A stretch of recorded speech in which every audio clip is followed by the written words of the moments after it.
السلام علیکم ورحمۃ اللہ وبرکاتہ۔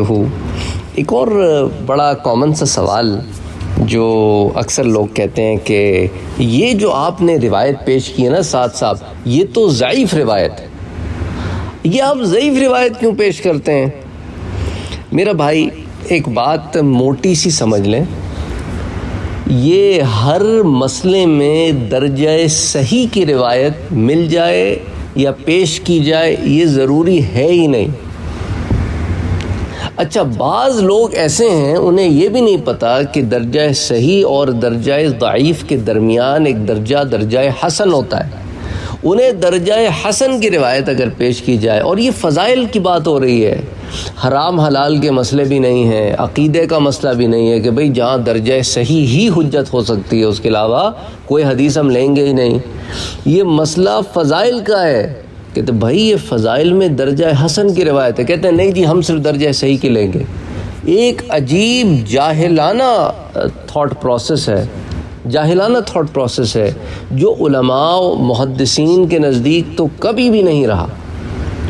فضائل میں تو ضعیف بھی حجت ہوتی ہے۔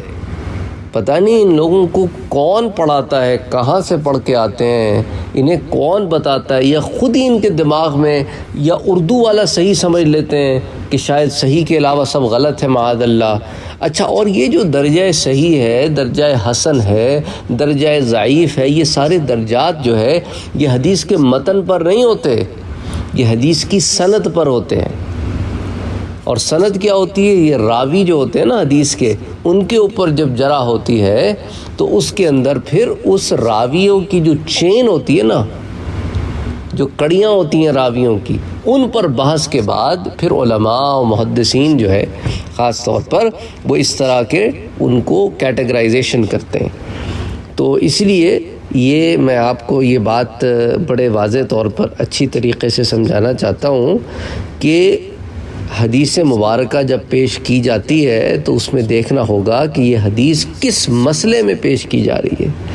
اچھا، اس کی اگر حدیث کی سند میں ضعف بھی ہے، ضعیف بھی ہے، لیکن اچھا ضعیف کی بھی کوئی 30-35 یا بعض علماء نے تو اس سے بھی زیادہ کیٹیگرائزیشنز کی ہیں، تو اب دیکھنا ہوگا کہ کیا یہ روایت اگر ضعیف ہے تو بھئی ضعیف کا مطلب یہ تھوڑی ہوتا ہے کہ موضوع ہے، منکر ہے، یعنی من گھڑت کو موضوع کہتے ہیں، جس کو عربی میں کہتے ہیں موضوع۔ بھئی ضروری نہیں نا، ضعیف کا مطلب یہ تھوڑی ہوتا ہے کہ من گھڑت ہے۔ اس کے حدیث ہونے سے انکار نہیں کیا جا سکتا، جو ضعیف حدیث ہے وہ حدیث ہی ہوگی، وہ حدیث ہی رہتی ہے، اس کے متن کا انکار نہیں کیا جا سکتا۔ میں آپ کو وہ اصول بتا رہا ہوں جو محدثین کے نزدیک ہیں، یہ عام آدمیوں والے اصول نہیں بتا رہا میں آپ کو، کیونکہ بھئی جس کی فیلڈ ہے اس کے اندر کلام کی اجازت بھی اسی کو ہوگی۔ جس کی فیلڈ ہی نہیں ہے، کوئی ڈاکٹر ہے، کوئی انجینئر ہے، کوئی سائنٹسٹ ہے، اس کی تو فیلڈ ہی نہیں ہے نا حدیث، وہ اگر اس میں کلام کرے گا اور اپنی رائے کو پیش کرے گا تو اس کی رائے تو دلیل ہوگی نہیں، کیونکہ اس کے پاس علم نہیں ہے اس فن کا۔ اسی طرح جس طرح ایک عالم کے پاس اگر آپ بیماری میں چلے جائیں اور اس سے کہیں کہ آپ میری تشخیص کر دیں اور مجھے جو ہے آپ دوائی لکھ دیں، تو وہ دوائی نہیں لکھ سکتا، کیونکہ وہ اس کا فن نہیں ہے، وہ ڈیفرنٹ فیلڈ میں عالم ہے، وہ حدیث کا عالم ہے، تفسیر کا عالم ہے، وہ کوئی ڈاکٹر تو ہے نہیں نا کہ آپ کی تشخیص کر کے آپ کو دوا لکھ دے۔ تو یہی حال جو ہے ہر فن، کلو فن رجال، ہر فن میں بندے ہوتے ہیں جنہیں اللہ نے ملکہ دیا ہوتا ہے۔ تو اسی لیے جو علماء کے نزدیک کیا ہے کہ ضعیف بھی حدیث ہی ہوتی ہے، وہ من گھڑت نہیں ہوتی۔ من گھڑت وہ ہوگی جس کا متن خود بنایا گیا ہو، وہ حدیث ہو ہی نہ۔ تو اسی لیے اگر ضعیف بھی ہے تو اس کے متن کا انکار نہیں ہوگا، خواہ وہ ضعیف ہے لیکن حدیث ہے۔ اور فضائل میں حدیث ضعیف بھی قابل قبول ہے، یہ مطلب ہوتا ہے جب میں کہتا ہوں نا کہ ضعیف بھی فضائل میں حجت ہے۔ حجت سے مراد کیا ہے؟ قابل قبول ہے، علماء اسے قبول کرتے ہیں، لکھتے بھی ہیں، بیان بھی کرتے ہیں۔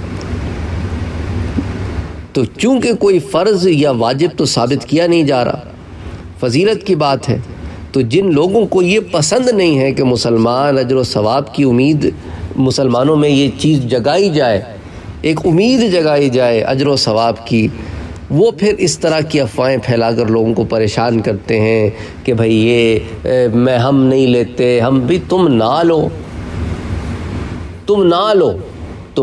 تمہارے لینے یا نہ لینے سے بات نہیں بدل جاتی۔ وہی ہے، ایک آدمی دودھ نہیں پیتا، اس کو پسند نہیں ہے، اس کا یہ مطلب تھوڑی ہے کہ دودھ کوئی بھی نہ پیے۔ بھئی تمہاری پسند ہے، تم جانو، تمہاری پسند جانے، پر تمہاری پسند جو ہے وہ کوئی دلیل نہیں ہوگی۔ دلیل وہی ہوگی اس فن میں جو محدثین نے بتایا ہے۔ تو جن لوگوں کو یہ پسند نہیں ہے کہ مسلمانوں میں یہ امنگیں جاگیں، وہ ترغیب حاصل ہو انہیں اچھے کاموں کی طرف، وہ فضائل کو سن کے ایک رغبت جاگے، تو اب ان کا علاج کچھ نہیں ہے سوائے اس کے کہ ایسے لوگوں کو اگنور کیا جائے، بس اگنور کر دیا جائے، کیونکہ یہ وہ لوگ ہیں جنہیں علم نہیں ہے اور اپنے جہل سے کلام کر رہے ہیں۔ اور قرآن کہتا ہے کہ جب تمہیں جاہل مخاطب کریں تو قالوا السلامہ، تو کہو ہاں بھئی السلام علیکم ورحمۃ اللہ وبرکاتہ۔ علم سیکھنے اور سمجھنے کے لیے آئے ہو تو ہم علم دے دیتے ہیں، اور اگر اڑنے اور جہالت پر قائم رہنے کے لیے آئے ہو تو السلام علیکم ورحمۃ اللہ وبرکاتہ، میرا وقت بھی برباد مت کرو، اس وقت میں کوئی اور کام کر لوں گا، تمہیں تو اس کے علاوہ کام ہی کوئی نہیں جو تم کرتے پھرتے ہو۔ تو بہرحال یہ وہی لوگ ہیں جو مکھی بن کے منڈلاتے رہتے ہیں، جہاں کسی کی کوئی چیز نظر آئی مائکروسکوپ کر کے اس کو بڑا کر کے بتا دیا، اور یہی وہ لوگ ہیں جو ترغیب اور ترہیب کے معاملات میں بھی ایسے مائکروسکوپکلی چیزوں کو دیکھتے ہیں۔ اللہ ہدایت دے، اور ہم کیا کہہ سکتے ہیں۔ وہی بات ہے نا، علم کا پہنچا دینا ہمارا کام ہے، وما علینا الا البلاغ، کہ علم کا پہنچا دینا ہمارا کام ہے، ان پر داروغہ بن کے انہیں منوانا ہمارا کام نہیں ہے۔ اللہ ہدایت دے۔ السلام علیکم ورحمۃ اللہ وبرکاتہ۔